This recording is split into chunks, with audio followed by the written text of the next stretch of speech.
हाँ, तो भाई लोग कैसे हो? एक्चुअली मैं ना कल रात को ओडिसी देख के आया। मज़ा आ गया यार। Absolute cinema.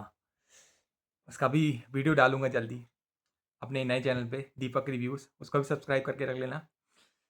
हाँ, तो मैं क्या कह रहा था? हाँ, ये जो गरीब होवे हैं ना तो गरीबों की मानसिकता को उखाड़ने वाला हूँ मैं आज। तो गरीब मानसिकता कैसी होती है? वो एक गरीब बच्चा है, ठीक है? अब वो गरीब बच्चे पैदा हो गया, गरीब घर में पैदा हो गया, उसका बाप ने 3-3 बच्चे पैदा कर दिए। अब उसकी सैलरी है 3,000, साढ़े 3,000, 4,000, इसी में वो तीनों बच्चों को पाल रहा है। साइकिल से ऑफ़िस जाता है, साइकिल से वापस आता है और वहाँ से आके भी वहीं का काम कर रहा होता है रजिस्टर खोल के और सैलरी वही 4,000, 5,000, उससे आगे नहीं। मैक्सिमम जो रो पिट के बिना 5,000 से ऊपर जा नहीं गई सैलरी। अब वो बेचारा परेशान, तीन तीन बच्चे कैसे पाले, स्कूल की फीस, उन तीनों का न्यूट्रिशन, उन तीनों का कॉपी किताबें। अब दोनों भाई बहन एक क्लास में, अब वो दोनों भाई बहन को एक ही बुक शेयर करनी पड़ रही। अब किसी दिन हो जाए कि अब लड़कों को और लड़कियों को अलग बिठा दें, तो अब गई वो वाली बुक अब तुमको बुक लेके जानी थी, कंपलसरी थी। अब तुम अपने दोस्त से ले रहे हो, ये लेवल की स्कैर्सिटी। और अगर तुम्हारे पसंद की सब्जी बन गई, जैसे कि फॉर एग्जांपल मलाई कोफ्ता, अब वो बना है इतना सा, अब वो तुमको सर्व हो रहा है इतना इतना इतना, और तुमको बोला जा रहा है कि अ, तुमको ना उसको लगा लगा के खाना है अचार के जैसे। और तुमको दो रोटी से भूख मिट नहीं रही तुम्हारी, क्योंकि तुम हो टीनेज में और तुम्हारी बॉडी है ग्रोइंग स्टेज में, उसको चाहिए न्यूट्रिशन, उसको चाहिए डाइट। लेकिन क्या इतने से मलाई कोफ्ते में क्या ही न्यूट्रिशन, क्या ही डाइट होगी तुम्हारी? अब मजबूरन क्या करोगे? तुम्हारी भूख तो दो रोटी में मिटेगी नहीं, तुम और चार रोटी खाओगे। अब वो चार छः रोटी तुमको ऐसे लगा लगा के खानी है, ये टास्क है तुम्हारा। एक मलाई कोफ्ते का एग्जांपल ये, चलो एक पनीर बन गया। पनीर भी कैसा बनता है कि 100 ग्राम पनीर बनेगा ना, या 200 ग्राम, तो वो 4-5 लोगों में बटेगा। 200 ग्राम पनीर 5 लोगों में बटेगा। अब प्रोटीन कितना होता है 200 ग्राम पनीर में, तुम गूगल करके देख लो। अब वो एक प्रोटीन 200 ग्राम तो एक सर्विंग होती है एक बंदे की, और वो एक सर्विंग 5 लोगों में बट रही है। और उसमें मटर भी डल रहे हैं, उसमें जो ग्रेवी नहीं होती हमारे यहाँ ना तरी होती है, पनियल वाली तरी होती है, और प्याज को घिस के डाल दिया जाता है। तो ऐसा लद्दर सा स्वाद हो जाता है पनीर का, बिल्कुल मज़ा नहीं आता तुमको, प्याज ही प्याज का स्वाद आ रहा होता है। आधा तो प्याज ही प्याज का स्वाद आ रहा होता है, पनीर का तो पता ही नहीं चलता है कहाँ गया। दो दो चार टुकड़े भी आ जाए ना तो बहुत है तुम्हारे लिए। तो इस लेवल की स्कैर्सिटी। अब वो पनीर भी हफ्ते में एक या एक बार, या 2 हफ्ते में एक बार बन रहा है। अब ये इस लेवल की स्कैर्सिटी। रुको अभी धीरे-धीरे खोल रहा हूँ इनका धागा। अब सब्जी भी बन रही है ना, जैसे कि भिंडी की सब्जी बनी। अब भिंडी की सब्जी मिली तुमको 1 कटोरी। अब उस 1 कटोरी को तुमको 5 रोटी में कवर अप करना है। लगा-लगा के खाना है, थोड़ी-सी सब्जी बनी है। और सुबह उठ रहे हो, तो नाश्ते में क्या खा रहे हो? चाय पराठा। अब चाय पराठा खा रहे हो, ठीक है? और जो मलाई निकल रही है ना, वो भी मलाई भी ना तीनों बच्चों में बँट रही है।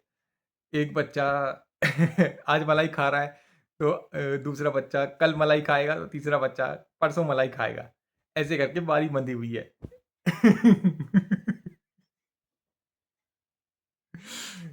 इस लेवल की स्कैर्सिटी। और क्या-क्या बताऊँ मैं? हाँ। अब तुम स्कैर्सिटी देख-देख के बड़े हो रहे हो। अब स्कूल भी जा रहे हो ना, तो तुम्हारे को रेस लग रही है कि 11:15 का स्कूल है जैसे मेरा। अब इवनिंग वाला स्कूल क्या है, दोपहर को ही लगता था। तो 11:15 का मतलब गेट के अंदर होना ही होना है तुमको 11:15 पे।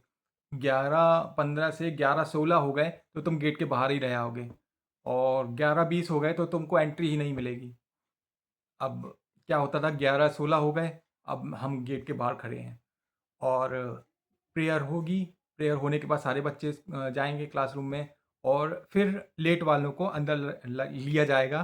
फिर वहाँ का जो प्रिंसिपल होगा वो बोलेगा कि तुमको अब पनिशमेंट मिलेगी, या तो हाथ खड़े कर दिए जाएंगे एक पीरियड तक, या तो घुटने टिकवा दिए जाएंगे, कुछ ना कुछ, या तो स्केल से दो दो छड़ी मार के क्लासरूम भेज दिया जाएगा। ये सब होगा तुम्हारे साथ, एब्सोल्यूट ह्यूमिलिएशन। और अगर जल्दी पहुंच भी गए तो प्रेयर होगी, 10 से या 15 मिनट की प्रेयर होती है, और उसमें इतनी धूप साला, गर्मी का महीना, जैसे कि अप्रैल का हो गया, अप्रैल को ले लो या मार्च को ले लो, तो गर्मी पड़ ही जाती थी उस टाइम पे। अब धूप में खड़ा कर दिया सारे बच्चों को, पीटी हो रही है और शपथ ली जा रही है या राष्ट्रगान हो रहा है, ये ऐसे करके 4-5 करके वो प्रेयर होती थी।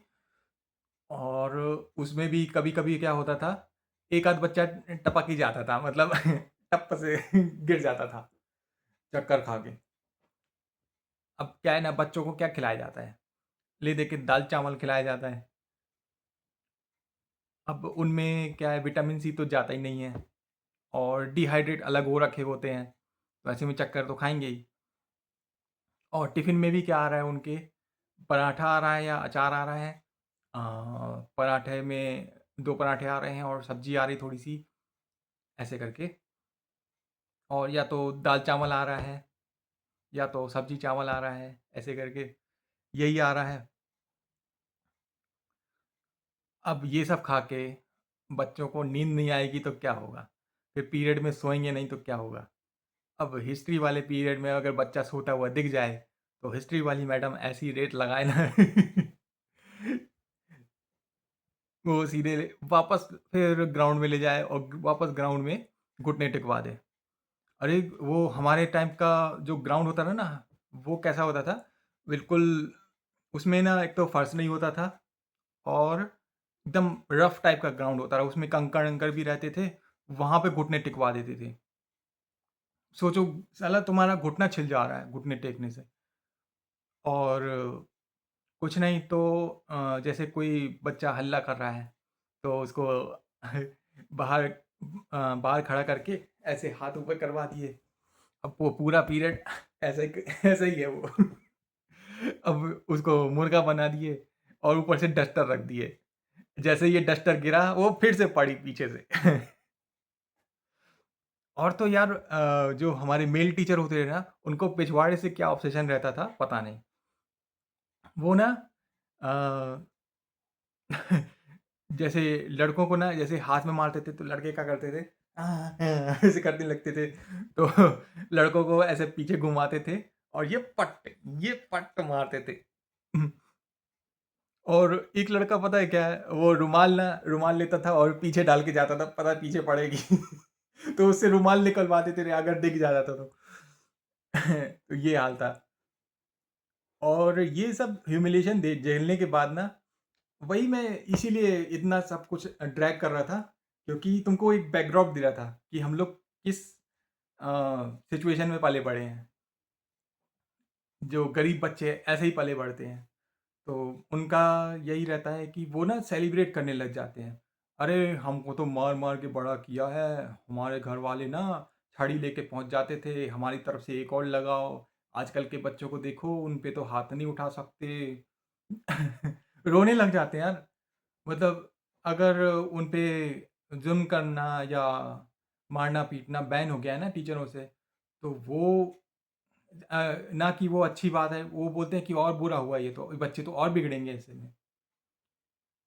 तो इनके हिसाब से ना बच्चे सिर्फ और सिर्फ मार से ही सुधर सकते हैं।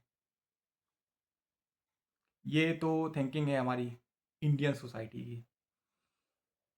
अब शुरू से ही मार खाने की आदत पड़ गई। अब वो बच्चा होता है बड़ा, अब वही स्कैरसिटी देख-देख के बड़ा होता है, फिर वो जिम जॉइन करने की सोचता है।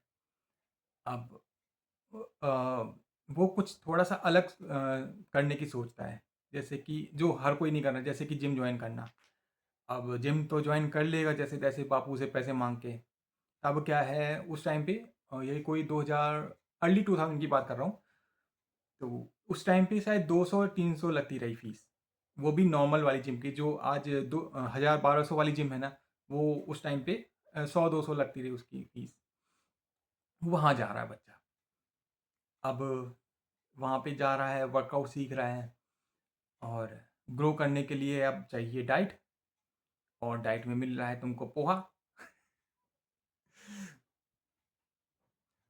अब तुमको करना है बल्क, बल्क करने के लिए मिल रहा है चाय पराठा। प्रोटीन तो तब भी नहीं मिल रहा है तुमको। अब तुमको अब जिम वाले ने बोला ठीक है, एक प्रोटीन का डब्बा खरीद लो हमसे और किस्तों में पटाते रहना हर महीने। तब क्या 1000 रुपये का आता था शायद प्रोटीन, वे प्रोटीन आता था। तो अब वो बच्चा लेके आ गया वे प्रोटीन का डब्बा, और घर वाले उसको बोले कि ये क्या लेके आ गया, ये अरे इससे तू क्या बॉडी बिल्डर बनेगा, पढ़ाई वढ़ाई नहीं करनी तेरे को, पढ़ाई कर जिसमें सार है, ये सब क्या है। क्या है, बाउंसर बनेगा क्या, फेंक इसको। ये सब खा के ना किडनी खराब हो जाती है, किडनी फेल हो जाती है, क्या गंदी गंदी चीज़ें लेके आ गया, फेंक इसको। और वो डब्बा फेंक गया, पूरा का पूरा 1 किलो का डब्बा फेंक गया। मैं बोला अरे बापू वो उसके पैसे नहीं दिए अभी। अगले महीने 500 रुपये दूंगा, उसको दे देना, फिर उसके अगले महीने 500 रुपये दूंगा, फिर उसको दे देना, और दोबारा कभी मत लाना, नहीं तो डब्बा भी फेंकूंगा और तेरे को पैसे भी नहीं दूंगा। अब वो बच्चा हो गया उदास। जैसे तैसे करके 1 महीना 2 महीना और जिम गया, फिर सोचा कि यार बॉडी तो इससे बनने की नहीं रही, अब खाली मजदूरी करते रह जाऊंगा, और बॉडी तो वैसे की वैसे ही नहीं, वैसी की वैसी ही रहेगी, बल्क तो कर ही नहीं पाऊंगा। तब ना मैं सुकटा सा हुआ करता था एकदम। लोग जो मेरे स्टूडेंट मतलब जो आसपास वाले हैं ना, मेरे दोस्त, स्केलेटन बुलाते थे मेरे को। तो इतनी ज़्यादा इनसिक्योरिटी भर गई थी मेरे अंदर।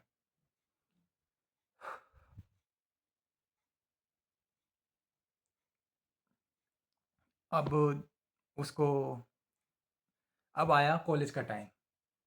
कॉलेज के टाइम आया तो ढेर सारे ऑप्शन सामने आ गए कि कॉमर्स लेना है, आर्ट्स लेना है, या बीसीए करना है, या बीटेक करना है, और कौन सा आता था, एमबीए, बीसीए, ये सब कोर्स आते थे तब। तब ये नहीं पता था कि कोई स्किल सीखनी रहती है। तब ये लगता था कि डिग्री ले लो, बैचलर डिग्री, उसमें आगे जाके 10,000 की जॉब लगेगी, उससे लाइफ सेटल होगी।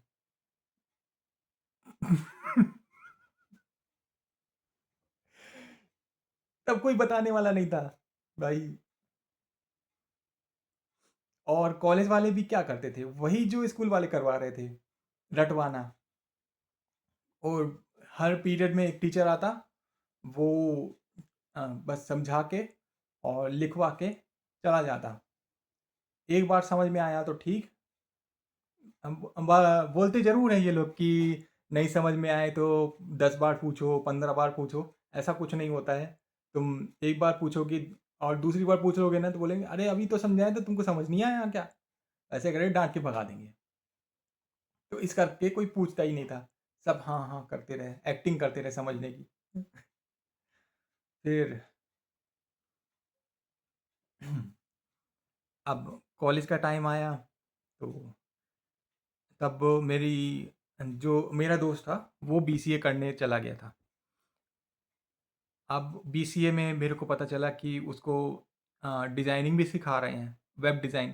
तब वेब डिज़ाइन बहुत ज़्यादा वो स्कोप में था, एनिमेशन बहुत ज़्यादा स्कोप में था तब। अब मेरा भी मन हुआ एनिमेशन करने का, लेकिन अब 1.5 लाख कहाँ से लाएँ? मेरा दोस्त तो अमीर, वो तो चला गया।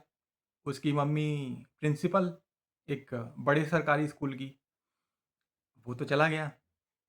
अब मैं सोच रहा हूँ कि साला मैं तो पीछे ही रह गया यार ऐसे तो। अब मेरा एक और दोस्त, उसके वो भी मिडिल क्लास ही था मेरी तरह, लेकिन उसके जो रिश्तेदार थे ना, वो सपोर्ट करने वाले थे, तो उनके सपोर्ट के उससे वो भी बाहर चला गया। अब मैं रह गया अकेले छोटे से शहर में और छोटे से गरीब परिवार के बीच में। और यही सुन के बड़ा हो रहा हूँ, ये तो अमीरों के चौंचले हैं, ये तो अमीर बना है ना तो 2 नंबरी पैसा 2 नंबरी करके बना होगा, इसका तो ऐसा ही है, मेहनत से नहीं बना होगा और मेहनत करके ही आगे बढ़ते हैं। ये सब सुन के जितनी चादर है उतने पैर पसारो, जो सोवत है वो खोवत है। अरे ये तो सबसे घटिया लाइन, जो सोवत है वो खोवत है। भाई, स्लीप कितनी ज़्यादा इम्पोर्टेंट है तुमको अंदाज़ा भी नहीं है। इस पे मैं अलग से बात करूँगा बाद में।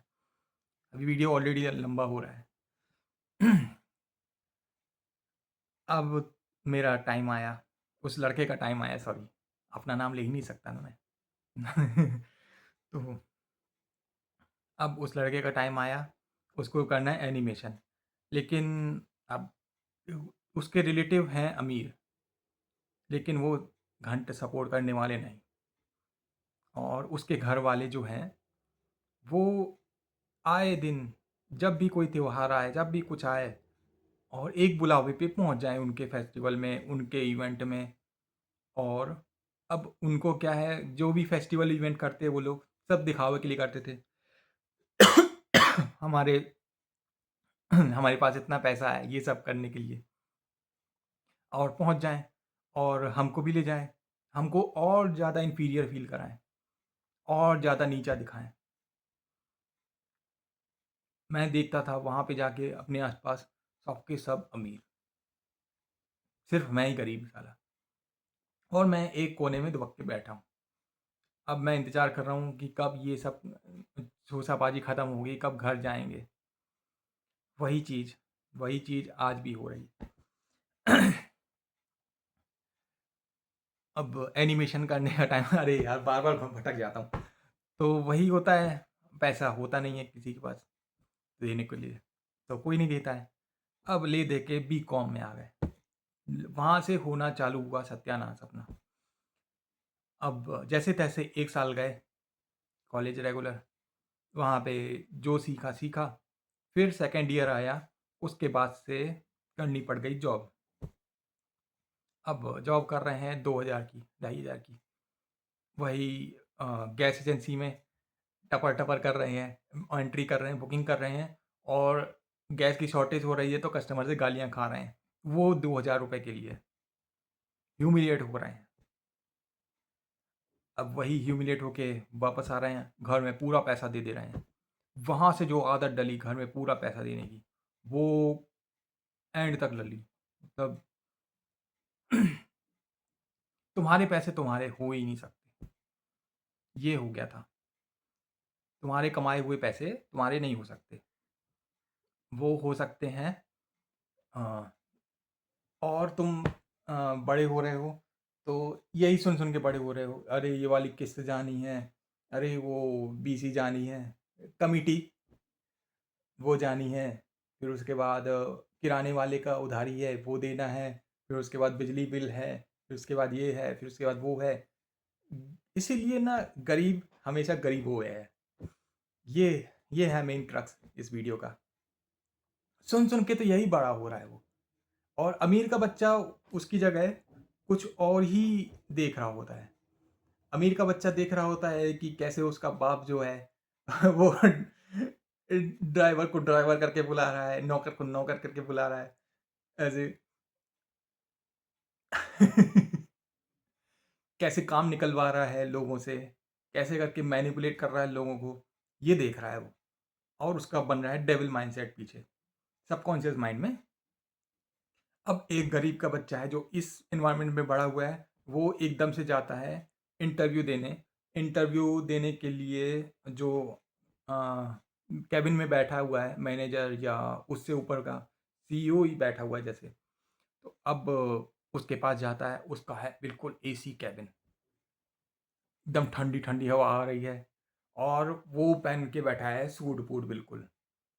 और उसकी चेयर भी देख लो तो 30 से 40 हज़ार के आसपास की होगी, एकदम कंफर्टेबल कुशन।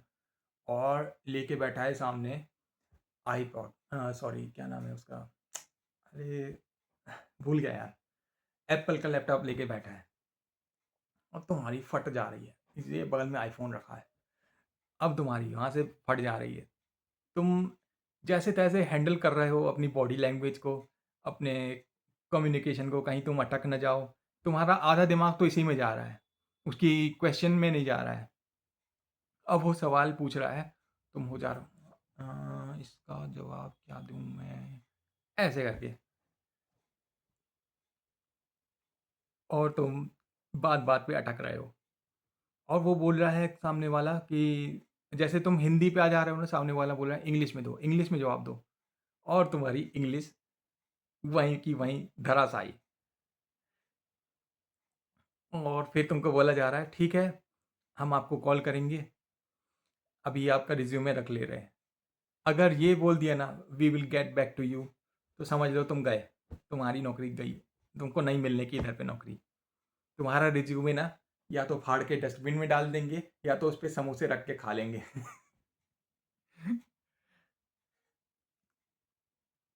हाँ, अगर इंटरव्यू की बात बता रहा हूँ, अगर जैसे कि मैं अपनी बात बताऊँ, अब मेरे को घर खरीदना था, अब हम लोग गए बिल्डर से मिलने। भाई बिल्डर का एसी केबिन, वहाँ पे जाके मेरी भी वही हाल हुआ जो मेरे इंटरव्यू के टाइम पे हुआ था।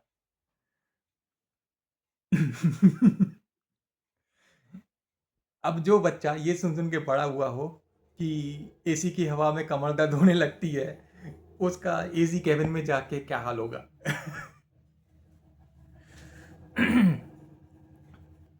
और ये लोग जो डायलॉग मारते हैं ना कि एसी के हवा से कमर दर्द होने लगती है, एसी की हवा से पैर दर्द होने लगते हैं, ये वही लोग होते हैं जो एसी अफोर्ड नहीं कर पाते। मोस्टली देखना यही लोग होंगे। और जैसे ही जिस दिन वो ये इनके पास पैसा आएगा ना, तुरंत के तुरंत एसी खरीद के ले आएंगे। एक नंबर के दोगले होते गरीब लोग सारे। बोलने को तो बहुत कुछ है। हम्म। अब वो बच्चा बीकॉम करके निकला है, इंटरव्यू दे रहा है जगह जगह पे जाके। अब उसका मेन टारगेट क्या रह गया? उसका टारगेट अमीर बनना नहीं रह गया, उसका टारगेट रह गया कि जैसे तैसे करके छोटी मोटी जॉब लगे 5,000 10,000 की, और मैं अपने घर वालों को पैसे दे दे पाऊँ और वो लोग शांत हो जाएं।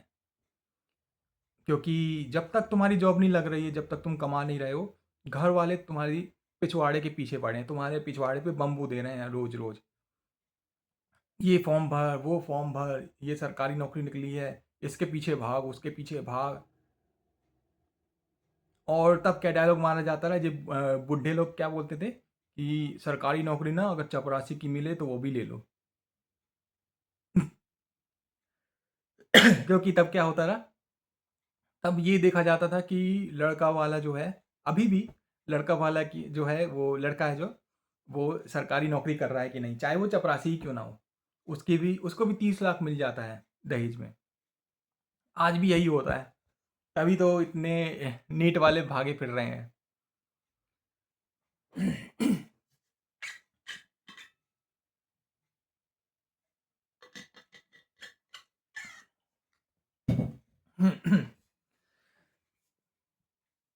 अब तक का सबसे लंबा वीडियो होने वाला है ये मेरा। अपना पर्सनल एक्सपीरियंस बता रहा हूँ, जो मेरे मन में आ रहा है वो बोलता जा रहा हूँ मैं। आज मैं नहीं सोच रहा हूँ कि मुझे क्या बोलना है क्या नहीं बोलना है। आज सारे मन की भड़ास निकाल रहा हूँ मैं। अगर तुम लोग को ऐसा रॉ वीडियो पसंद आता है तो कमेंट ज़रूर करना, और ऐसे लेके आऊँगा। तो मैं यही कहना चाह रहा था कि गरीब का बच्चा ये सब इन्वायरमेंट में बड़ा होता है, और अमीर का बच्चा उनका उनका बिल्कुल अलग इन्वायरमेंट होता है। हमेशा उसको देखना, जब स्कूल में एडमिशन होगा ना तो इंटरनेशनल स्कूल में एडमिशन होगा उसका। अब वो वहाँ पे जो सीख रहा होगा ना बिल्कुल अलग लेवल की चीज़ होगी। उसके लिए एसी बहुत नॉर्मल चीज़ होगी, बहुत बेयर मिनिमम चीज़ होगी और हमारे लिए एसी बिल्कुल ऐसा जन्नत नसीब हो गया जैसे। खुश भी हो जाते हैं एसी वाले रूम में जाके, फिर उसकी बुराई भी करते हैं बाहर निकल के। बोलते हैं कि एसी वाले कमरे से बाहर निकलो ना, सर्दी लग जाती है, ऐसे सर्द गर्म हो जाता है, सर्दी लगी रहती है जिनके पास एसी होता है। और खुश भी हो जाएंगे, अरे वाह आज तो एसी वाला कमरा मिला, आज तो एसी वाली बस में बैठ के आए, हाँ मज़ा आ गया, आज तो एसी वाली डब्बे में बैठे। मरते भी हैं एसी में बैठने को साले, इतने दोगले होते हैं ना गरीब लोग साले। हाँ, इस पे इसका पार्ट 2 लेके आऊँ कि नहीं बताना। इसको रखता हूँ मैं यहीं तक, मिलता हूँ नेक्स्ट वीडियो में। और मेरा रिव्यू जल्दी आने वाला है ओडिसी का, उसको भी सब्सक्राइब करके रख लो, दीपक रिव्यूज़। और इस चैनल को भी सब्सक्राइब कर लो, और ताकि मेरे को सपोर्ट मिले, मोटिवेशन मिले और व्यूज़ आएँ, ताकि तो और वीडियो बनाऊँ मैं और फाड़ूँ सबकी। चलो, मिलता हूँ फिर, बाय बाय।